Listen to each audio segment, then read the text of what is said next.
They were rampaging along, won their first 2 games. They've lost their last 2, but they could have probably won both of them. A fantastic looking facility there in the deep south. I'm sure they're going to come out firing tonight. From memory, he was leading last week. Are you going to be leading this week, or? From bottom with 6 points and second from bottom with 3.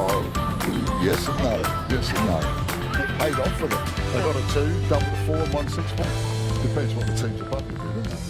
Welcome to the Bowls Hour, brought to you by Somerset Retirement Villages and Dynasty Apparel. This is the official Bowls New Zealand podcast for talking all things bowls. Today, we've got some great guests. Firstly, I'm joined by my co-host, Alex Reid, but we're going to be chatting to Peter Belliss, Terry Scott, Matt Lennon. But as always, Alex, you've got a little bee in your bonnet that you want to get off your chest. You've got something about bowls that you're excited to talk about. Yes, I thought I'd just think of something else that I have a bugbear about, and it's, I think, bowls nowadays, I think you can make a pretty strong argument that it's more skillful now than it was back in the halcyon days of the 70s and 80s. Right, well, that's a fascinating sort of position you're taking there. I'm sure there's already people up in arms and the pitchforks and flaming torches outside your house. Give us a rationale for that. Yeah, so I was thinking about it the other day, and often we talk about, because we have a strong history in bowls, right? But all the other sports, including us, have had a development in equipment. So we've seen golf and snooker and all those things develop. In bowls, it was the same. We had wooden bowls, and then we had rubber bowls, and then we had plastic composite bowls that took a massive green, and now we have plastic composite bowls that take a smaller green. So the skill level to get your bowl close isn't as high as it used to be, but more people can get their bowls close and their heads are tighter than they were. So I think there's more shots to play, and if there's more shots to play, your game must therefore be more complicated.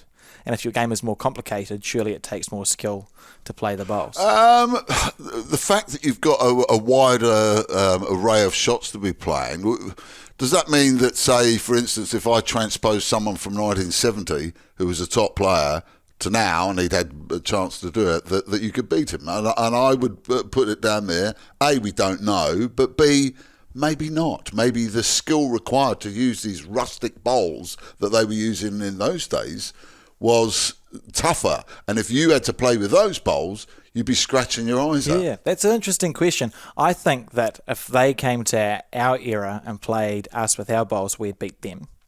But for sure, we wouldn't beat them playing with their bowls either. So it is. I mean, we are talking, to be fair, it's 2 different games, isn't it, Miles? Yeah, no, but it's a fascinating thing. I think, would we say rather than more skillful, you have to practice more different varieties, as you mentioned, of shots, rather than being more skillful than those people there, because you can only play with the equipment that you've got and against the people you're playing against. That perhaps it's, as you said before, a more complex game now, but maybe available to more people. Yeah, that's probably a good argument. I'm totally confusing myself there, but it's... Yeah, it's right. It sounds good. I think you could probably argue that it's a more dynamic game now, right? And people get... Bowls is about, or the way people enjoy bowls is you get that success, go, I've drawn one close to the jack. That's easier now than it's ever been in the history of our sport, really, because we have slower greens and bowls that take less green. So that gratification is there, I think. So I think people get more of a buzz, perhaps, from playing now than what they used to. It's funny because you've just gone down the path that I was thinking in my head there, that really what we could say, perhaps, at this segment is that it's a more enjoyable game for more people now than it would have been. Because I was just wondering how discouraged people would have been 40 years ago, 50 years ago, 60 years ago, I can't get anywhere near it, these things. I have to go out halfway into the car park to come back to do it. More people maybe would have been put off and wouldn't have enjoyed it as much. Yeah, it's interesting. It's interesting looking back, and I'm a bowls tragic, so sort of, there's a website called Papers Past, Miles, I don't know if you've heard of it, but the New Zealand government digitised every newspaper from 1839 to 1961 in digital format, so you can search keywords and stuff, and it's good for family history. But I was also looking up some bowls things, and in the past, bowls was a really popular sport, so we had a lot of editorials, and we sort of...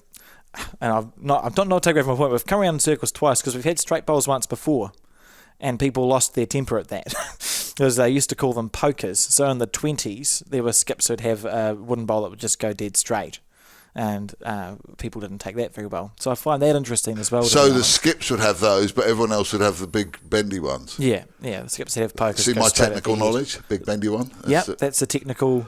That's fascinating.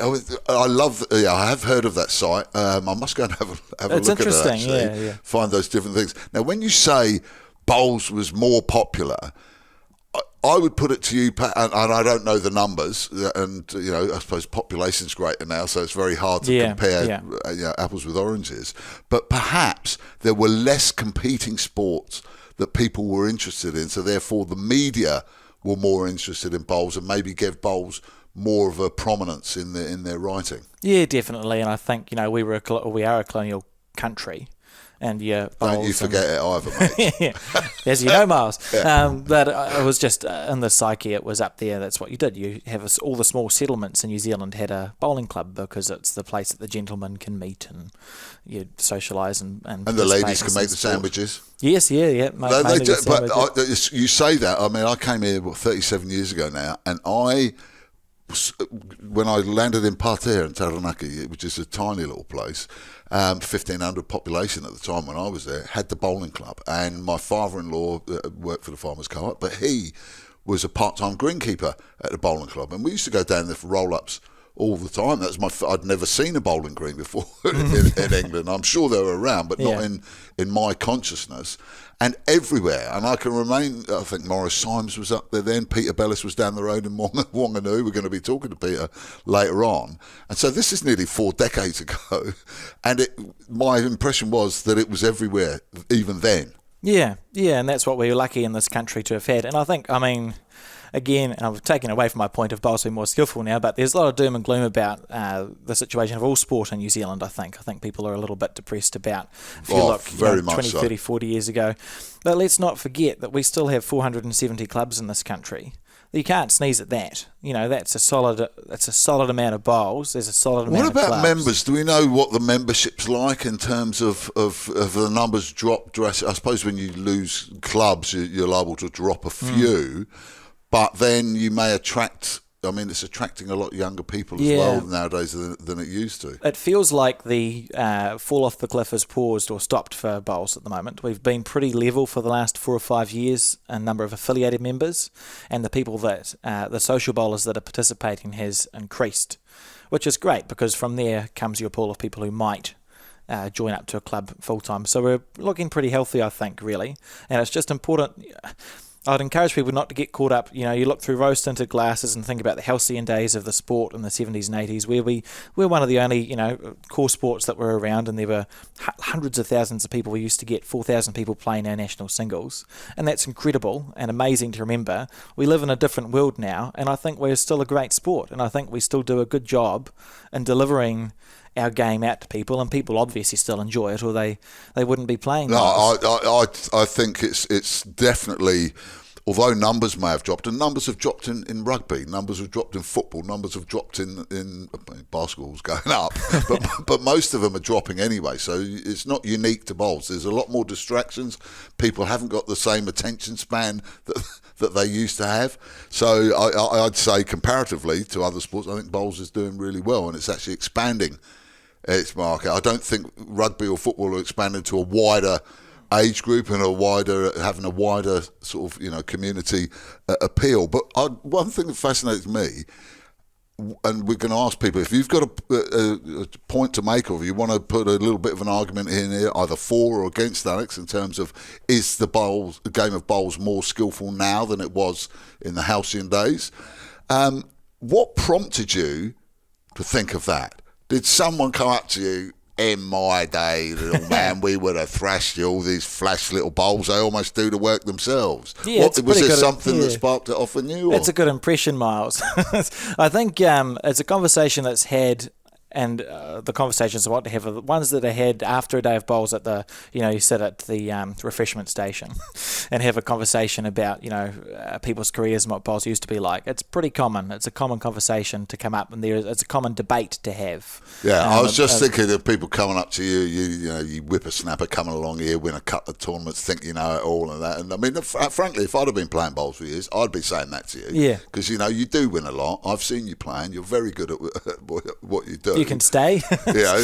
But I would be resentful of that and think that maybe you need to be taken down a peg or two. If you've got an opinion on this, you can email us here, info@bowlsnewzealand.co.nz. That's info, that's INFO, in case my accent's too dodgy for you, at bowlsnewzealand.co.nz. I'm fascinated by the poker thing. Do you know, seeing as you're such a boffin and basically you're a train spotter, but in the bowls terminology, field, what sort of bowls was Francis Drake using at Plymouth Hoe when he was having a little game before the Spanish Armada came along? Yeah, great question. They would have been made of lignum vitae, which is the wood, and there's a chance that it wasn't quite bowls as we know bowls, but more like crown green bowls. So he would have been playing towards a jack that looked a bit like a bowl and perhaps on an uneven green. But wooden bowls. So with crown green, just as a peasant, I've heard crown green bowls. I think they used to have it on the telly or something over in the UK. Yes, it is. It's still popular up north, I think. Yeah, well, they're strange people up there. I don't think the oxygen gets up to the north in England, funny enough. Hopefully none of their audience are from the north. Oh, no, I hope they are. info@bowlsnewzealand.co.nz. You can email me there and let me know whether the oxygen does get up there. So what actually... is it? What's the difference between, other than a big jack? What's the difference? Yeah, so if you think of it in evolutionary terms, crown green's like the common ancestor. So our game developed from crown green bowls. It's on an uneven green. There are no rinks. So you put a little mat down, you stand on the mat, you chuck the jack up, which is actually a small bowl. It's like an indoor bowl sized. Yeah. And then you play a bowl towards that, over and around bumps and humps and all that sort of thing. So they're very skillful. Just Google crown green bowls or YouTube crown green bowls. I'm going to be doing that, and I'll just give you that email address again. Have your opinion on this, and hopefully give Alex a good old slapping for his opinion.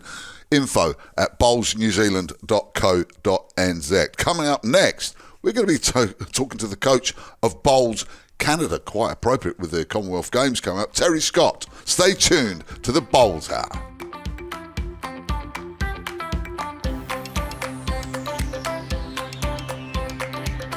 Welcome back to the Bowls Hour, brought to you by Somerset Retirement Villages and Dynasty Apparel. Well, next up, I'm looking forward to this. It's the coach of Canada, and you've got him on the line now. Yes, Miles, I've got Terry Scott on the line here, and he's the coach of the Bowls Canada team, but you're not in Canada, are you, Terry? Definitely not at this stage, and I haven't been in Canada now for a couple of 3 years. I think the last time I caught up with my squad members was in Australia in 2019 at the Asia Pacific Championship. That's obviously, with the world's having a pandemic, so we can understand that. But how on earth do you do your job, Terry, without being able to see your squad? And are they still playing you? Look, Miles, their season, they're out of season at the present time, and generally their seasons have been disrupted over the last couple of years, like a lot of the world has been, and unfortunately they've missed a considerable amount of bowls. I do connecting with them. A lot of my stuff is done online. I do regular phone calls with them. We have the various Zooms, Teams, Google Meets, etc. And also, at this stage, which has been pretty beneficial to our whole squad, we have now incorporated a lot of support people, in particular a sports nutritionist, a strength and conditioning person, and a mental skills person. They have been really stepped up for us. They're all based in Canada, and they have really stepped up and assisted us and assisted the squad members that I have in this difficult time. Yeah, that's cool. So obviously you're a Kiwi, we can tell by your accent, and I don't think you're a bowler if you don't know the Scott family, so you're well known. How did it come about that you ended up being the coach for Bowls Canada? A Canadian player approached me and said, was I aware that the position was available, the coaching position, and I had finished up with Bowls New Zealand after the Commonwealth Games in 2014 and thought that perhaps that I had done my stint at coaching at the international level. And I did mention that to the person who asked me if I'd be interested, and I very much left it at that particular stage. But obviously they were keen to consider as to whether I would like to take up the position. And out of the blue a little bit, I received an email from Anna Mees, who is the CEO of Bowls Canada, asking me if I'd have a look at the process, the applications for the position and the process, and if I was keen, she would be in touch with me. So I did pursue it with a little bit of consultation from some other people, and I am certainly pleased that I made the right decision, and I think I would have been regretting it to this day if I hadn't applied for the position. And it's been fantastic. They've been a fantastic organisation to work for, and so that's really much how it came about. Are you going to have much time, Terry, to be with your players before the Commonwealth Games, assuming that the Games, all things willing, go ahead? Are you going to be able to get over there early, or even over to Canada to have some time with them before you go to Birmingham? Yeah, look, we as I said, it's off-season for them now, and a lot of our players in Canada don't get on with greens until late April, early May over there. So I'm planning on heading over there, scheduled to go for a training/selection camp, which will commence on the 8th of May over there. That will be held in Ontario at a little place called Windsor, which is right down on the border. And I think probably Windsor's come to the highlight over the recent weeks, where that's the crossing over to Detroit, where all the trucks have been blocking up the road. So they have been on the news, but I will be heading over there on the 8th of May for around about 10 days and doing a training camp, selection camp, with our senior squad members and our development squad members, and they are all in contention for the Commonwealth Games. And spend a couple of days after that, and we'll make our selection for the Commonwealth Games. Now, Terry, over here, I only found out this recently, that because the greens are so slow in the UK, you're practicing on croquet lawns over here. What are the greens like in Canada compared to the UK? Not too dissimilar. That's probably a little bit of advantage that the Northern Hemisphere players have, and Canada is no different in that respect. So the greens generally in Canada are running around about the 10 to 12 second mark. In Calgary, they do get a little bit quicker, but generally on the overall, they'll be running at that, and that will be the pace that we will be training on when we go over there. Of course, you need to recognise also that I have 4 squad members who are based in Australia. So, not too dissimilar to the process that the New Zealand bowlers will be going through, and I have them training on heavier greens, a croquet green for some of them, and there is a bowling green that they are using on the Gold Coast that is a little bit heavier at the present time, running around about that 12 seconds. So a couple of my people are training in there, and so we have to go through that same process as what the New Zealand players are going through. That's cool. So how long have you been a coach for Bowls Canada for again, Terry? Remind us. I joined it in 2017. So I'm just coming up to knocking up 4 years with it. 5 years. 5 years coming up. Gee, that's gone cool. Around real quick. So and look, I'm particularly pleased with the performances that we've put in over that 5 years. How the squad has grown, and their confidence and belief that they have the ability to finish on the podium when we go to international events. Did you find, or how was their reaction to you coming in as the coach, the players? Was there any sort of questions about a New Zealander or a Kiwi from the bottom of the world sort of turning up and being the head coach? Were they excited, or what was the reaction? To be honest, they were really supportive of it, and the reason why I was taken on in the role was because international bowls was going through that stage of where the majority of events were being played in the Southern Hemisphere. And they, in fact, since I've been employed with Bowls Canada, all of the international events I'm talking Commonwealth Games, Asia Pacific Championships, and obviously the World Bowls, which has been postponed, along with multi-nations events, etc., will all being played in the Southern Hemisphere. So it was the opportunity for them to have a coach from the Southern Hemisphere who could get them in tune for playing on the greens in this part of the world. So they were really, really supportive of it. My appointment was announced, the emails that I received from a number of players in Canada were so supportive of me taking on the role. I know you've had a couple of years taken out of that 5 years. How successful has your squad been? Are you satisfied with their achievements? Oh, certainly so. And I mean, our finishes at the Commonwealth Games on the Gold Coast in 2018 emphasised that. While we only won one medal at those Commonwealth Games, and that was obviously our star player in Ryan Bester, we lost the final of the singles. Our performances in the other events saw us go through to the playoffs for a medal spot, to get into the medal playoffs. So we achieved beyond our goals insofar as that was concerned. And then, of course, we backed that up with some fantastic performances in the Asia Pacific and Multi-Nation Championships or events in 2019. So really pleased with the progress that we have made. Disappointing that we haven't been able to capitalise on that over the last couple of years. But as I've said, we're no different to any other of the international countries that haven't been able to play bowls. Yeah, fair enough. And it sounds like you're going to have a pretty good crack at the Commonwealth Games too, I think, Terry. We've got one more question for you. You're the first one we're going to ask. We'll ask everyone else this. And I think it works well because you're a coach. So my question is what is your favourite pre-bowls breakfast? And if you do have one, do you tell your players to follow that plan or not? Look, to be fair, Alex, if our nutritionist is going to be listening to this, she's probably going to be pretty disappointed in me. Look, I pretty much, if I'm playing in some competition, I like to have my bacon and eggs, my poached eggs, of course, but I do put a little bit of good nutrition in it with my multi-grain toast and a little bit of smashed avocado. So that's generally what I like before I head off to the good quality game of bowls. Terry, I'm with you, mate, but I also am adamant that baked beans are a vegetable. So I bung those in there as well. Terry Scott, coach of Bowls Canada, thank you so much indeed for your time. We do wish you the best, but maybe only the second best at the Commonwealth Games.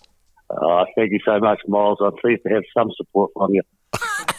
Terry Scott there, who is the Kiwi coach of Bowls Canada. See the Kiwi influence all around the world in the game of bowls. And it's going to be fascinating. I so hope these Commonwealth Games go ahead because bowls, international bowls needs it. They're desperate. So many things have been cancelled, haven't they? Absolutely. Yeah. I'm just telling myself what's going to happen at this stage, Miles, and I'm looking forward to it. It'll be great. Will you be going? No, but I'll be keen to watch whatever coverage. I bet your Cameron's going, isn't he? Oh, no, I don't know. He'll wangle some sort Maybe of I can trip. just hide away in a The suitcase. CEOs are always the bleeding same. Right, we're going to carry on. Obviously, this is the bowls hour. We're going to carry on with more bowls. And up next, we're going to be talking to a legend of the game in New Zealand, Peter Belliss, who is also a selector for Bowls New Zealand, here on the Bowls Hour.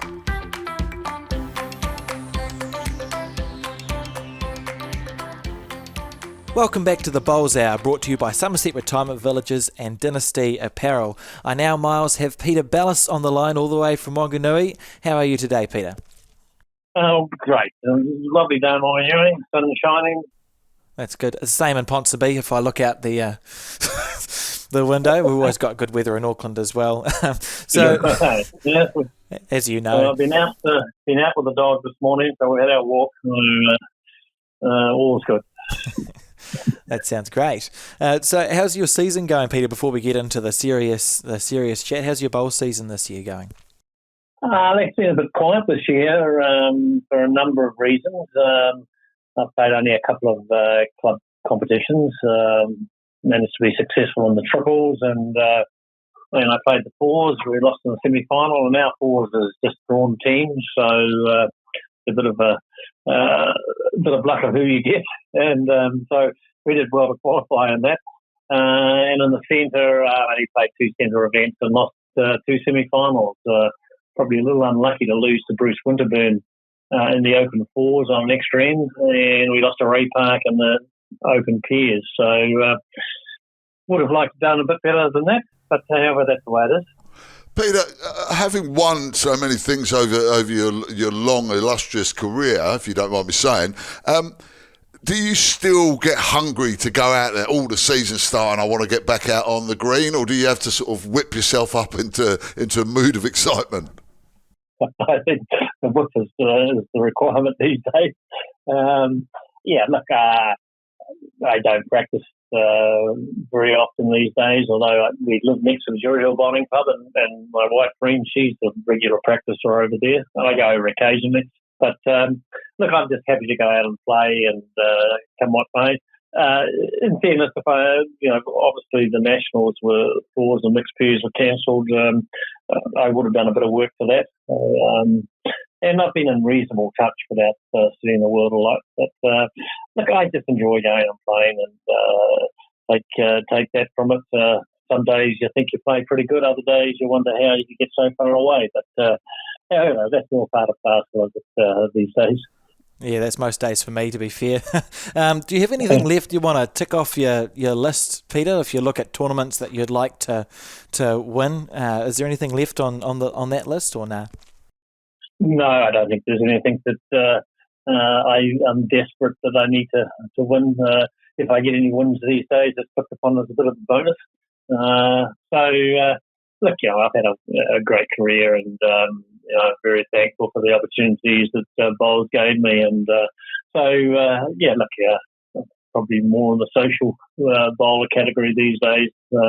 Although we're in the final of the 3-5 in a week or so, which obviously leads on to the national event in Nine later in the year. So we play another Aramo team, so we'll have someone down there for that event.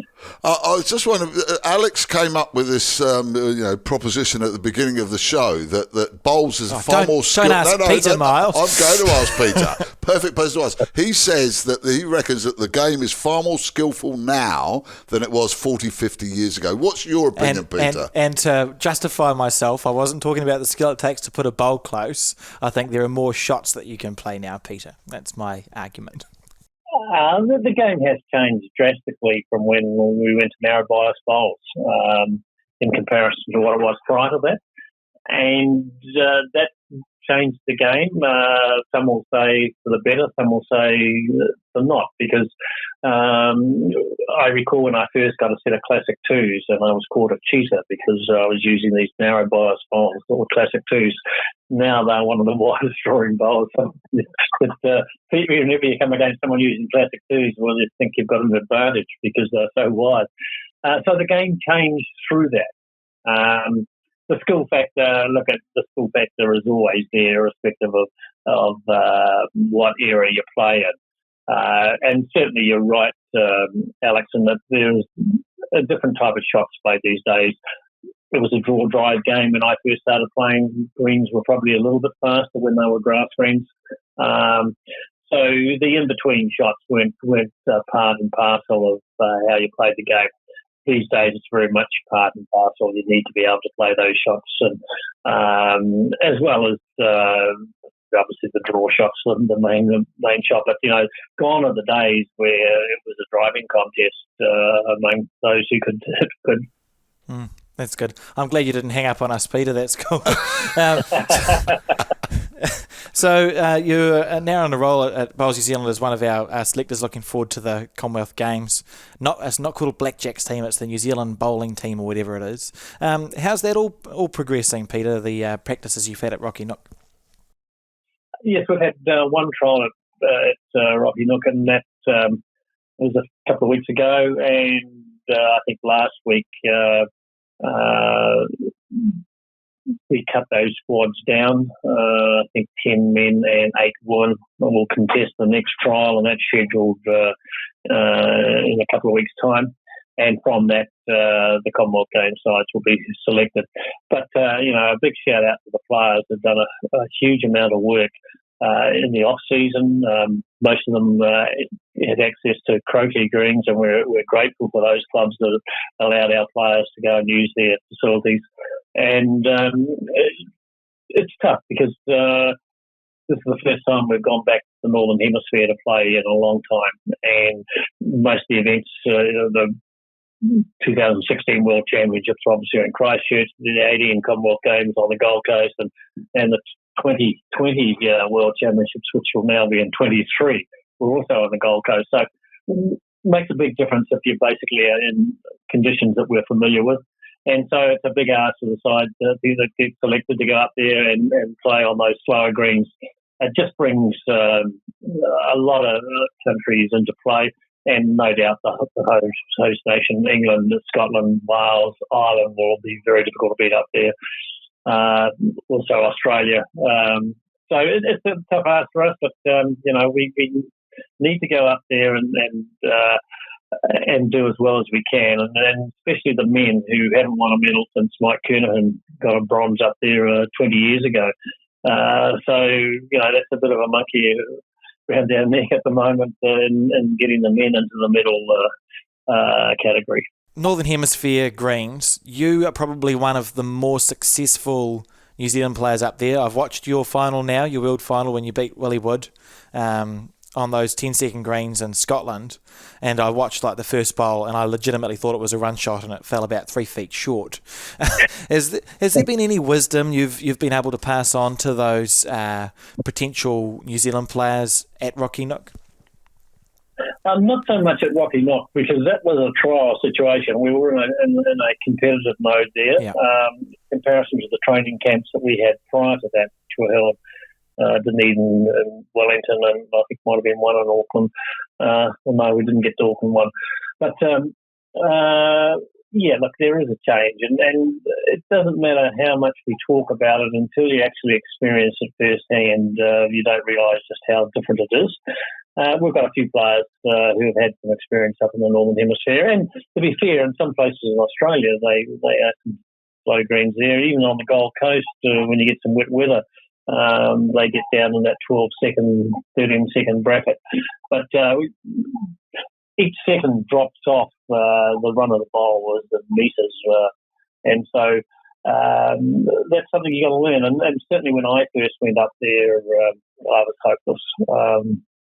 And I realised that if I wanted to be successful outside of Australia and New Zealand, then I had to learn the game again. And that's what happened. And I was fortunate enough to spend a bit of time talking to people like David Bryant and Willie Wood, who were happy to pass on their knowledge. And so consequently, there is a change. And I always wondered why, our top players couldn't win in the Northern Hemisphere. And I found out myself. I think they could have got someone off the street, would have beaten me on that first tour.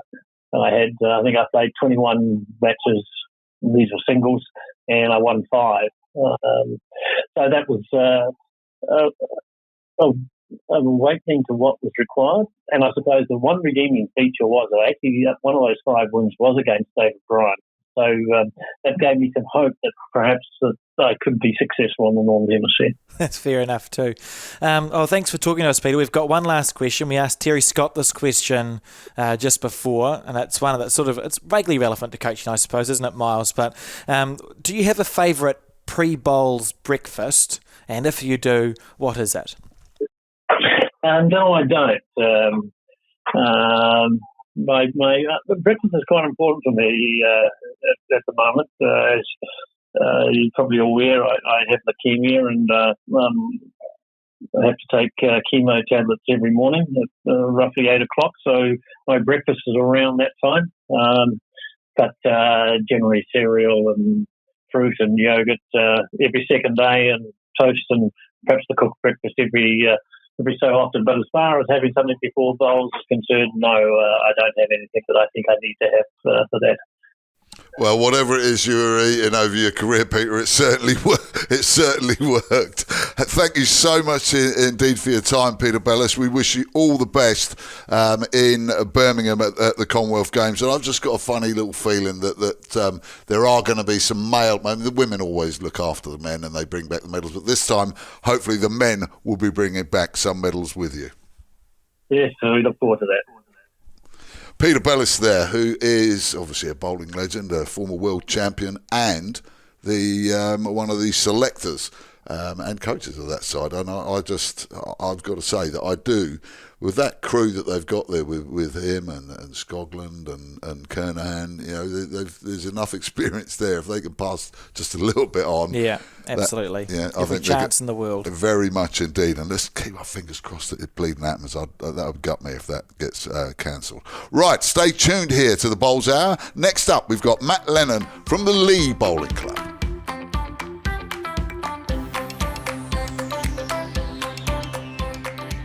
Welcome back to the Bowls Hour, brought to you by Somerset Retirement Villages and Dynasty Apparel. We've had some great guests so far. We've got one more to go. Alex, who is it? Yes, Miles, I've got Matt Lennon here from the Lee the Lee Bowling Club, not Leith, like I was trying to say before. Can you just talk us through, we've told the listeners your name and what bowling club you're from, but can you just talk us through, like, what does bowls mean to you and who are you to bowls? Yeah, so I've been living in Lee my whole life. I picked up the game of bowls when I was 22. Been on the committee for a number of years. I'm just a keen bowler, love getting around the place and seeing different clubs in Northland area and catching up with all the old boys that want to have a chat with me. What's your actual function, other than the committee? What sort of committees are you on, and what sort of level of bowler are you, Matt? So I am currently the Senior Vice President of the Lee Bowling Club. I'm also on the match committee in the club, and I'm the publicity officer. So I'm been bowling for 7 years now. I am just a keen supporter of everything bowls, as all my mates tell me that I talk too much about it. Oh, that's perfect for the show. Yeah. I like to think I'm pretty good. I was in the junior rep squad for a year, and I just love the game, mate. So I'm there to play. I'd like to think I'm a good sports.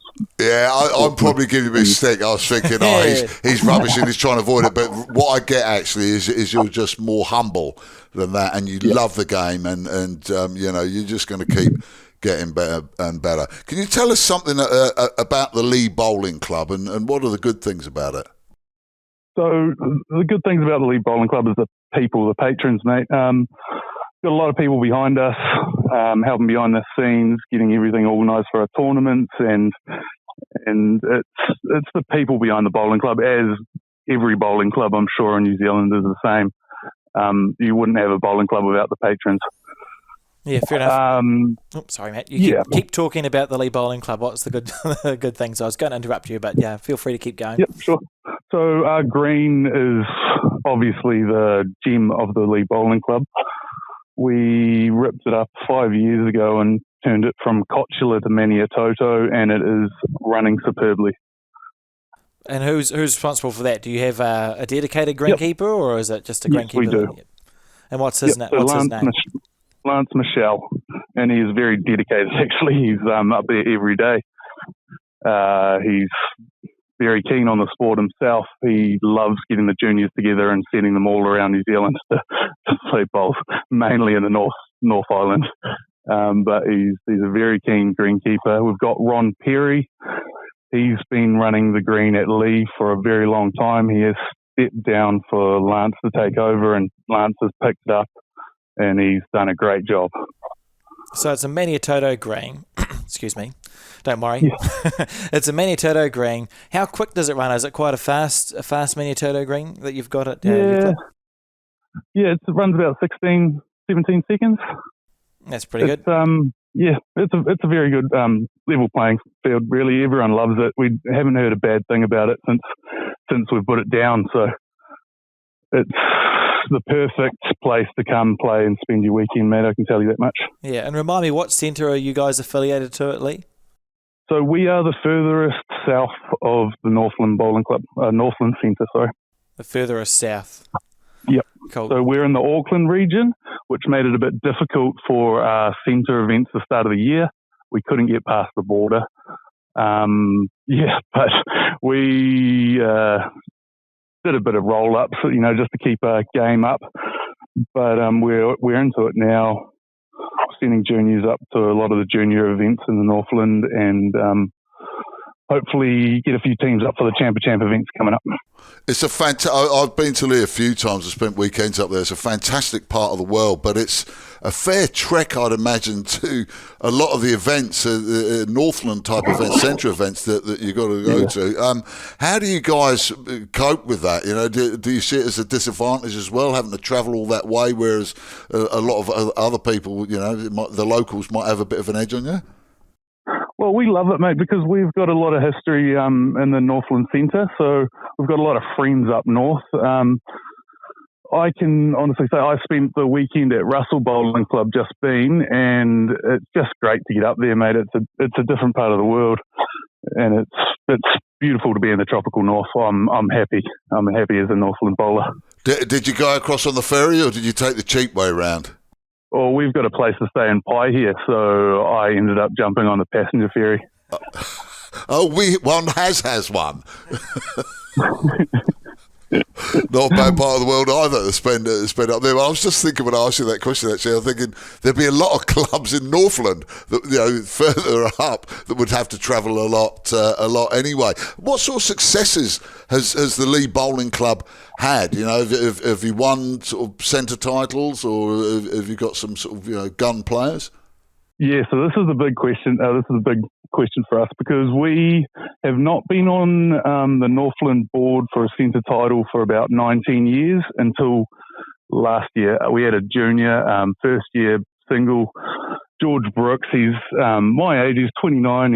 He's a great bowler. He's from the UK.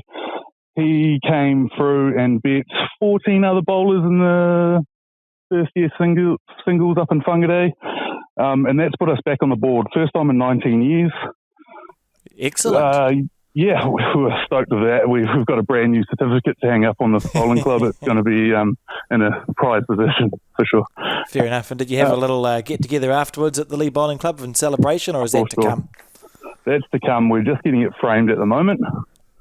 And then we'll be getting up there and celebrating that. We've also got another young bowler. Well, he's in his 40s. Scott Wilson. He's won club junior singles 5 years in a row, which is a great achievement. That shows really what sort of bowler he is. He's won 15 club titles. He's also a dual member at Warkworth, and he plays a bit in Warkworth, but he does call Lee home. 5 years winning the same tournament is pretty special. I did want to just congratulate him on this podcast as well, because he's a very, very great bowler to watch. He's very tactical. He's thinking every shot. He takes his time on the mat. He's just a great bowler, and we've got a few of them at Lee now. Oh, that's good. It sounds like you're really putting yourselves on the map. So you said you've been playing a bit earlier on in the chat for a few years, and you started when you were 20-something. What was it that made you want to take up bowls? Did you walk past the bowling club one day and say, it looks like it's good, or was there family, or what? Yeah, so my father-in-law is a life member at the Lee Bowling Club, Keith Greenwood. But to be honest, I was in real estate when I was a young man. I was looking for listings, mate. I thought I might be able to make a sale from one of the old boys up at the bowling club, but I never made a sale. I just made some great friends, Oh, fair enough too. That's great. Okay, well, we've got one more question. We've asked a couple of people, got a couple of different answers as well, but the one we've got for you is, do you have a favourite or a pre-bowls breakfast that you usually do, like one that you have specifically before you go and play bowls? Is there one of those? I'm usually looking forward to the sausage rolls, mate, at morning tea. So I'll probably have a cup of tea in the morning, get out the door and start setting up the green for the boys. Cup of tea will do me. Typical young man. I've got 6 boys. Typical young man. Never looks after himself properly first out. Just want to get out the door and get on with the activities. Matt, thank you so much for your time. We wish you all the success for you and for the Lee Bowling Club. And hey, who knows? Next year there could be another title, another framing of a certificate, and another celebration for the Lee Bowling Club. I'm sure there will be, Miles, and I'll be happy to jump back on the podcast when we do get that other 5 centre titles. Good plan. Matt Lennon there from the Lee Bowling Club, our final guest for the day. I've really enjoyed it. What a great variety of guests we've had on today, Alex. And yet again, you've done a very good job. You can stay on for another week. Yep, and I mean, if anyone knows anyone who wants to talk on the podcast, you go to the same email that you go to argue with us, which is that info@bowlsnewzealand.co.nz. Just let us know, and I'm sure we can. I'll say that again, because that was like lightning there, because Alex is sometimes he was driving instead of drawing. It's the Kiwi accent. info@bowlsnewzealand.co.nz. And before we go, Alex, you interrogating other people. And I did like the way that you turned into a coward when I asked Peter Belliss. I did. I nearly jumped back in and said he's lying. He said you were rubbish. He's better. Do you have a set breakfast or a favourite breakfast before you go out for a day of bowls? It's a good question, and I've been advised that I shouldn't answer it in case I get myself in trouble. So, no. So No. what do you really come on, No, mate? I don't. Well, I have been known on occasion to turn up to bowls either with a Memphis Meltdown for breakfast, Yeah, because it's refreshing, yeah. or you go the chicken nuggets and Memphis Meltdown mix. But obviously, That's a great combo. I don't where condone can it. you get that combo? Just the BP down the road. I miles, just yeah. knew that it'd be something vile that you'd be. But it's interesting you say that, because I would have thought that you're going to be out there a long time. You know, you're out there all day, and people say, "Oh, you're only." It's knackering. It is. You're on your feet. You're there. You're concentrating. It can be very hot as well. You should be eating something. Yeah, and the before other you thing, leave the house, whether it's a Memphis Meltdown nugget combo Yes. or muesli and yogurt. Yeah, and I'm sure Terry would have told you, and it's something I'll make myself sound healthy now, is if you're going to have lunch during bowls, don't have too much. Like, fill your plate up and have half, or you get a postprandial dip, which just means you get tired when you're processing your food and then you don't play so well. You've just totally lost me there with that scientific mumbo jumbo. Well, thank you very much indeed for joining us for this episode of the Bowls Hour. It's the show for all things bowls. Don't forget, share this podcast for us far and wide. You can find us on Spotify, YouTube, Apple Music, Facebook, and the Bowls New Zealand website. We are everywhere. Tune in next week for more Bowls chat. Until then, roll on. They were rampaging along, won their first 2 games. They've lost their last 2, but they could have probably won both of them. A fantastic looking facility there in the deep south. I'm sure they're going to come out firing tonight. From memory, he was leading last week. Are you going to be leading this week, or from bottom with 6 points and second from bottom with 3? Yes and no. Yes and no. It paid off for them. They got a 2, double the 4 and won 6 points. Depends what the teams above you do, doesn't it? The Bowls Hour, brought to you by Somerset Retirement Villages and Dynasty Apparel.